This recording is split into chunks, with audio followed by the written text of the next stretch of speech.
የርቀት የፍቅር ግንኙነት ውስጥ በፍጹም ማድረግ የሌለባችሁ በጣም ቆሻሻና ደባሪ ነገሮች። እነዚህ ነገሮች ቀላል ይመስላሉ፣ ነገር ግን አብዛኛው ጊዜ የርቀት የፍቅር ግንኙነት እንዳይቀጥል የሚያደርጉት እነዚህ ነገሮች ናቸው። 97%ቱ የርቀት የፍቅር ግንኙነት ውስጥ ያሉ ሰዎች የሚሳሳቱት ስህተቶች ናቸው። እናንተም ይህን ስህተት ተሳስታችሁ በገዛ እጃችሁ ፍቅራችሁን እንዳታጡ፣ እነዚህ ነገሮችን እንዳታደርጓቸው እባካችሁ በደንብ አዳምጡ።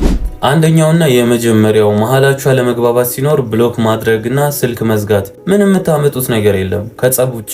ስልክ መዝጋት ምንም የሚፈጥረው ነገር የለም። እሷን ብሎክ ማድረግ እሱን ብሎክ ማድረግ በዛ መልኩ ፍቅር አይመራም። ተረጋጉ።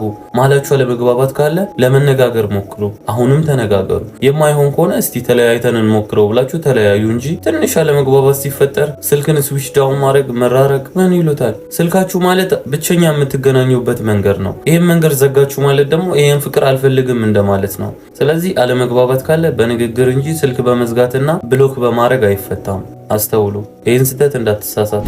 ሁለተኛ፣ ነገሮችን በውስጣችሁ መያዝ። ያስከፋች ነገር ካለ ንገሪው። ያስከፋች ነገር ካለ ንገራት። ቂም ይዛ አትቆይ። ይሄ ፍቅር ነው እንጂ የሆነ የጓደኝነት ጸብ ምናምን አይደለም። እግዚአብሔር ከረዳህ የነገ ሚስትህ እሷ ነች። እግዚአብሔር ከረዳሽ የነገ ባልሽ እሱ ነው። የሆነ ጥፋት ከሰራ ቦታው ላይ ተነጋግራችሁ ፍቱት እንጂ በውስጣችሁ ይዛችሁ አትቀመጡ።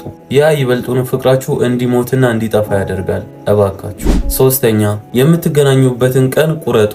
እንዲሁ ዝም ብላችሁ በደፈና አንድ ቀን እንገናኛለን ተብሎ ፍቅር አይጀመርም። ገብቷችኋል? ይህ ህይወት ነው። የሆነ ግብ አስቀምጡ። ከዚህ ጊዜ በኋላ እንገናኛለን ብላችሁ ተስፋ ያስቆርጣል። በተለይ ወንድ ልጅ የርቀት የፍቅር ግንኙነት ውስጥ ወዲያው ተስፋ ይቆርጣል። ስለዚህ ቀን አስቀምጡ።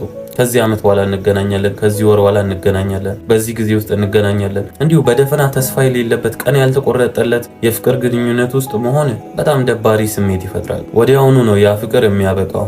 መጨረሻው ቅርብ ነው። አራተኛ፣ ሳትነግሯቸው አትጥፉ። ከኦንላይን ስትጠፉ ይጨነቃሉ። እናንተም በስልክ ደውለው ሲያጡ ውስጣቸው ጭንቀት ይፈጠራል። መጀመሪያ ንገሯቸው። በዚህ ምክንያት ኦንላይን ላልገባ እችላለሁ፣ በዚህ ምክንያት ላልደውል እችላለሁ ብላችሁ ቀድማችሁ ንገሩ። በጣም ይጨነቃሉ። እነዚህ ፍቅረኞቻችሁ ናቸው። ምን ሆኖ ነው? ምን ገጥሞት ነው? ለምን ጠፋ? ምን አስከፍቼው? የሚሉ የርቀት የፍቅር ግንኙነት ውስጥ ስትሆኑ ብዙ የሚፈጠሩ አሰቃቂ ጭንቀቶች አሉ። ስለዚህ እንዲጨነቁ አታርጓቸው።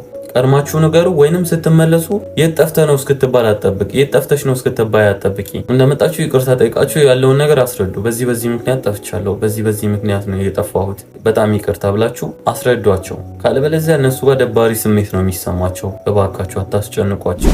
አምስተኛ፣ ስትገናኙ ማድረግ የምትፈልጉትን ነገር አውሩ። ምን ማድረግ ትፈልጋላችሁ ስትገናኙ? አብራችሁ መዝናናት፣ አብራችሁ ጊዜ ማሳለፍ፣ ይብዛም ይነስም መሀላችሁ ይሄ ነገር ትልቅ ጥንካሬ ይፈጥራል። ስትገናኙ ምን ማድረግ ነው ፈልጉት? በደንብ አውሩበት፣ በደንብ ተነጋገሩ። ይበልጡኑ ተስፋ እንድትይዙና እንድትጠነክሩ ያደርጋችኋል። ስድስተኛ፣ ፎቶ አለመላላክና ቪዲዮ ኮል አለማውራት። ቪዲዮ ኮል ቀላል ነገር መስላችኋል?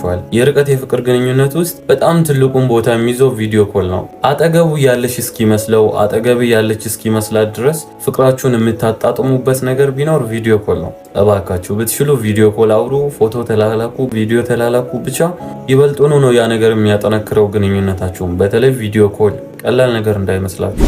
ሰባተኛ፣ የብዙ የርቀት የፍቅር ግንኙነቶች የፈረሱበት ምክንያት ይሄ ነው። እባካችሁ የፍቅረኛችሁን ፎቶ ፕሮፋይል አታርጉ። ሶሻል ሚዲያ ላይ ቪዲዮአቸውን ፖስት አታርጉ። ቲክቶክ፣ ቴሌግራም፣ ፌስቡክ፣ ኢንስታግራም ማንኛውም ሶሻል ሚዲያ ላይ ፎቶአቸውን ፖስት አታርጉ። እመኑኝ፣ ጀስት አታርጉት። ምንም ምክንያት አልሰጣችሁም። ምክንያቱም ምክንያቶቹ በጣም ቀፋፊ ናቸው። የሚያመጡት ነገር ያስጠላል። ስለዚህ የፍቅረኛችሁን ፎቶ ፖስት አታርጉ። ስምንተኛ፣ ቋሚ የምታወሩበትን ጊዜና ሰዓት ምረጡ። መች ነው የሚመችሽ አንቺ ለማውራት? ፍሪ የምትሆኚው መች ነው? አንተስ ፍሪ የምትሆነው መች ነው? ያንን ሰዓት ተጠቀሙት፣ አውሩበት። ማታ 2 ሰዓት ሁለታችሁም ፍሪ ከሆናችሁ ያንን ሰዓት ምረጡ። ሁሌም በዛች ሰዓት አውሩ። ለሷ የምትሰጣት ጊዜ ያ ነው፣ ለሱ የምትሰጪው ጊዜ ያ ነው። ፍሪ ታይማችሁን በደንብ ተጠቀሙ። በደንብ አውሩበት፣ በደንብ ተቀራረቡ፣ በደንብ ተግባቡ። ዘጠነኛ፣ ቤተሰባችሁን እርስ በርስ አስተዋውቁ። አንተ የሷን ቤተሰብ ወቃቸው፣ እህቶቿን፣ ወንድሞቿን ከቻልክ። አንቺም የሱን ቤተሰብ ወቂ፣ እህቱን፣ ወንድሙ፣ እናት አባታቸውን ለመተዋወቅ ካልፈራችሁ ተዋወቁ።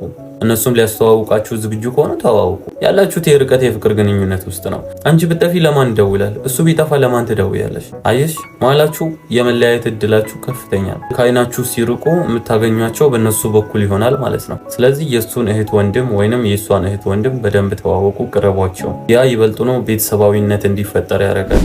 እነዚህን 9 ነገሮች የርቀት የፍቅር ግንኙነት ውስጥ ከሆናችሁ ዛሬውኑ ፍቅራችሁ ውስጥ እነዚህ ነገሮችን አስተካክሉ፣ በደንብ ይጠቅማችኋል።